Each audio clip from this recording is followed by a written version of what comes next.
Hello friends, NPS railway study में आपका स्वागत है।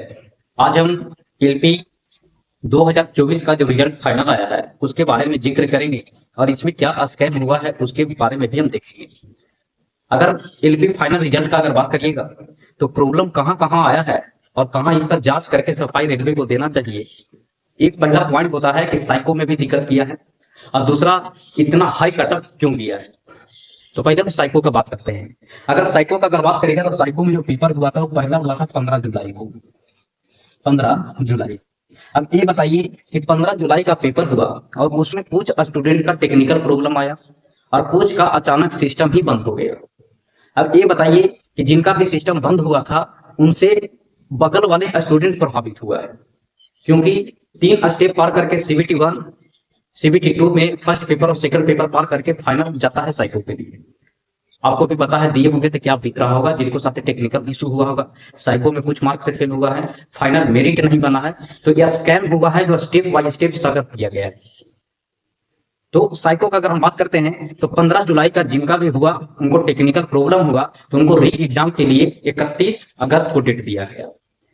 अब 31 अगस्त में एआई के माध्यम से जितना भी जांच हुआ वो जरूरी नहीं है कि जिस स्टूडेंट का प्रॉब्लम हुआ था और जिसका नहीं हुआ था तो इसमें कुछ स्टूडेंट को ही उसमें से छाना गया है एआई के माध्यम से, और कुछ स्टूडेंट को प्रॉब्लम रियल में हुआ उसको उसमें नाम नहीं आया एग्जाम के लिए, उससे भी प्रभावित हुआ। पहली दूसरी बात अगर हम बात करते हैं तो दूसरी में 31 अगस्त का सेकंड जो पेपर का डेट आया री एग्जाम के लिए 31 अगस्त का, तो ये बताइए कि 31 अगस्त और 15 जुलाई के बीच में करीब 1.5 मंथ का समय मिलता है।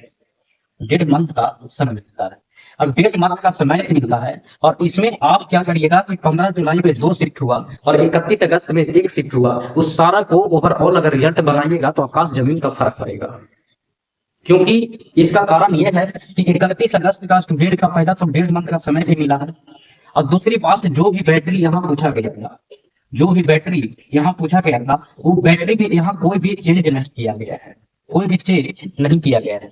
अब ये बताइए कि बैटरी में अगर चेंज नहीं करिएगा और जो भी स्टूडेंट एक बार पेपर से रूबरू हो चुका है तो अगले पेपर में वो अच्छा स्कोरिंग करेगा ही करेगा। अब इसमें ओवरऑल बनाइएगा तो जिस भी स्टूडेंट को, इस स्टूडेंट को तो ज्यादा टाइम मिला था नहीं, मात्र 15 रिजल्ट के 15 दिन ही टाइम मिला था।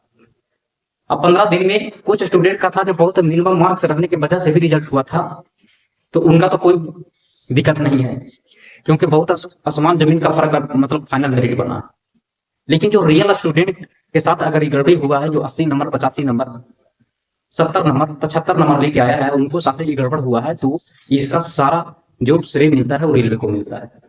ये रेलवे ने ही जानबूझ के ऐसा काम किया है, क्योंकि सबसे बड़ी बात तो कि वैकेंसी जो 2018 के बाद 24 में देखने को मिला।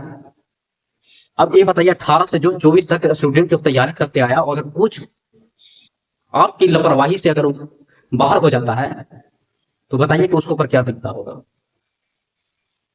अब इसमें अगर हम बात करते हैं तो 15 जुलाई और 31 अगस्त को मिला के बना देती तो साइको में रिजल्ट में धोखाधड़ी हुआ है। दूसरी बात ये बताइए कि सीबीटी 1 और सीबीटी 2 का जो रिजल्ट आया था उसमें रैंकर गुरुजी का जो डाटा डाला गया था वो उस हिसाब से जहां तक 90% है जो डाटा मैच कर रहा था रिजल्ट में, जो 15 गुना आया। लेकिन ये जो अचानक फाइनल मेरिट का नंबर इतना क्यों बढ़ा है ये भी देखिएगा, क्योंकि अगर अचानक इतना नंबर बढ़ता है, क्योंकि रैंकर गुरुजी से सीबीटी 2 में भी नंबर देखे थे तो उस हिसाब से साइको के लिए बुलाया गया तो हम मैच कर गया था डाटा, कुछ का ही अंतर था। लेकिन जिस बोर्ड का कटअप 30-35 जा रहा है, किसी किसी बोर्ड का 60 गया, 65 गया, 50 गया, और उसका फिर फाइनल मेरिट बनता है तो फाइनल मेरिट 80 और 82 और 85 देखने को मिल रहा है। तो ये सारा स्कैम का खेल है, कहीं ना कहीं कुछ गड़बड़ रिजल्ट में हुआ है तभी ये हाल किया गया है। क्योंकि 2018 में नॉर्मलाइजेशन रहने के बावजूद भी कटअप हाईएस्ट 75-72 में सिमट गया था, ये मान लीजिए। तो रिजल्ट में एक जगह दिक्कत ना है, साइको के साथ साथ final merit final high cutoff इतना गया क्यों वो भी देखना है। तो ये मान लीजिए कि रेलवे बोर्ड को स्टूडेंट को बेरोजगार ही रखना वो जानता है कि कितनों मेहनत करके आ जाओ, लास्ट में तो हम सिस्टम से हरा ही देंगे। स्टूडेंट मेहनत करने से नहीं डरता, लेकिन उसको अगर कुछ कमियां की और खमियां के कारण अगर वो बाहर हो जाता है तो उसको बहुत दुख होता है, उसको क्या जाना है। अब ये बताइए कि एलपी वाले परेशान होगा जिसका अगर मानते हैं कि 80 नंबर, 86 नंबर, और वो अगर कोई साइको बैटरी में बोल रहा है 0 नंबर आ रहा है, तो 1 नंबर दिया है, 2 नंबर दिया, उसके ऊपर क्या दिखता है? अब बड़े बड़े चैनल हो गए, वो सिर्फ कोर्स बेचने के लिए बरसाती मेढक की तरह टकराएगा और इसका पर कोई भी मुद्दा उठाने वाला है नहीं। ये मान लीजिए, एक छोटा मोटा वीडियो भी लेके चला लेगा और वो सफाई देके कि हम फलाना से पूछे हैं, चिलाना से पूछे हैं, ये दे रहे हैं, वो रिप्लाई नहीं दे रहा है, दुनियादारी कर रहा है, तो कोई कुछ नहीं करेगा। अगर सभी स्टूडेंट जिनको फाइनल हुआ है और जो कुछ नंबरों से बाहर हुआ है और जिनका साइको में प्रॉब्लम हुआ है, उस सबको एक्टिव होना पड़ेगा और सबको सामने आना पड़ेगा, तब ही ये समस्या हल हो सकता है।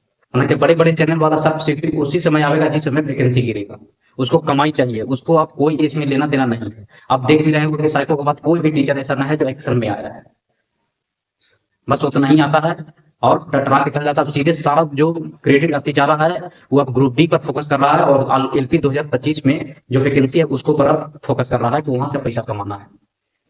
अब जो भी कैंडिडेट 2025 तक तैयारी कर रहे हैं एलपी 2025 में, एलपी जो है वो भी स्टूडेंट यहाँ 2024 वाले स्टूडेंट को सपोर्ट करिए, क्योंकि आपके साथ भी यही हाल होगा। और दुख तब ज्यादा बीतता है, मतलब जो फाइनल में जाके सीबीटी 1 में चढ़ता है कोई बात नहीं, सीबीटी 2 में ट्रेड में चढ़ता है कोई बात नहीं है, लेकिन जो फाइनल में जाके और किसी टेक्निकल के कारण अगर वो बाहर हो जाता है तो उसको बहुत बड़ा दुख होता है, समझिए पहाड़ उस पर गिरता है, ये मान लीजिए। तो इसलिए सारे स्टूडेंट आके और रेलवे से कुछ न कुछ इसका विचार करना चाहिए, और सब स्टूडेंट चाहे तो जिनका फाइनल हुआ है और जो 2025 का कैंडिडेट जो तैयारी कर रहे हैं एमपी का, वो सबको आके और कुछ न कुछ एक्शन लेना चाहिए। और नहीं तो रेलवे को सफाई देना चाहिए कि किस हिसाब से आप टीएसपुर बनाए हैं साइको का, वो हमको बताइए। और ये जरूरी भी है, और नहीं तो ये सिस्टम ऐसा चला रहा है कि पुराना 1998 के सिस्टम रखा हुआ है, पुराने वर्जन, और उसमें दे रहा है पेपर, री एग्जाम, कैंसिल, दुनियादारी करते रह जाओगे और इसके बाद फाइनली कुछ हाथ आने वाला नहीं है, ये मान लीजिए। ठीक है, तो यही था स्कैम का मामला है और इसकी जांच भी पूरी तरह से होना चाहिए और रेलवे को इसका सफाई भी देना, ये मेरा हक बनता है कि उनसे सफाई उनको लेना है कि किस हिसाब से आप पेपर बनाए हैं, अति किस हिसाब से आप रिजल्ट बनाए हैं, ये जरूरी भी है। क्योंकि स्टूडेंट जब 3 पेपर देख निकलता है, सीबीटी 1, सीबीटी 2, अब सीबीटी 2 में भी 2 पेपर है, एक ट्रेड है, एक पार्ट ए है, जो उसका सिर्फ हमको फाइनल मेरिट लगना है। यहाँ से बात हो गया साइको, यहाँ से हो गया क्या साइको। अभी बताइए इतना स्टेज पार करके आ रहा है और उसको अगर साइको में किसी भी टेक्निकल के कारण अगर प्रॉब्लम होता है तो उसको क्या कहता है।